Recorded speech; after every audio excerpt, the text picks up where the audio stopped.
ఇవాళ మరి మీ తమ్ముడు మీ బిడ్డ రేవంత్ రెడ్డి ఆయనకి ఎవరన్నా బస్సులో ₹1 అడిగిరాక ఏడ చెయ్యి చూపిస్తే ఆడ బస్ ఆపుతురా, ఏడ కావాలంటే ఆడ దించొస్తురా. ఇవాళ ఈ స్వతంత్రం స్వేచ్ఛ ఆర్టీసీ రాష్ట్రం మొత్తం ఆడబిడ్డలు ఉచితంగా ప్రయాణం చేస్తురంటే మీ బిడ్డ మీ తమ్ముడో మీ అన్ననో ఈ తెలంగాణ రాష్ట్రానికి ముఖ్యమంత్రి ఉన్నాకే కదా. పడనోడు కారు గుర్తున్నోడు కారులో తిరిగేటోడు ఆడబిడ్డలు బస్సులో ఉచితంగా ఎట్లు ఇస్తారని ఆటో వాళ్ళని తయారు చేసి మీ వీరికి పంచాయతీకి తోలిను. ఏందే వాళ్ళు చెప్పేదంటే ఆడబిడ్డలకు బస్సులో ఉచిత ప్రయాణం ఉంటే ఆటో ఎక్కలేరు, ఆడబిడ్డలు అంతో ఇంతో రూపాయి కూడబెడితే వాళ్ళ పిల్లల చదువులకు వస్తాయి కాబట్టి అవి గుంజుకుంటే చదువు రాకుండా పిల్లలు తిరుగుతారని మిమ్మల్ని దెబ్బతీయనికి ఆటో వాళ్ళని నా మీదకి పంచాయతీకి తోలేరు.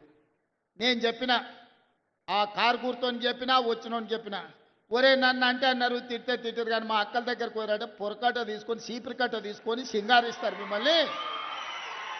సాయంత్రం పూట దొరుకుతారంటే సలాకి కాసి వాత పెడతారు. ఎందుకంటే మా మక్తల్ నారాయణపేట కొడంగల్ దిక్కు జొన్న రొట్టెలు మనం ఎక్కువ తింటాం, అవునా? సాయంత్రం అయితే రొట్టెలు చేసుకుంటాం కదా. సలాకి కాల్చి మా అక్కలకు దొరికినంటే వాత పెడతారు. మీరు మా అక్కల దగ్గర గోకుర్రా, ఇక జర ఎక్కువైందంటే కళ్ళల్లో కారం కూడా పెడతారు, మామిడికాయ తొక్కు పెడతారు కళ్ళల్లో. అది చెప్పిన కళ్ళల్లో నిప్పులు పోసుకుంటారు మా అక్కలు ఆర్టీసీ బస్సులో పోతే.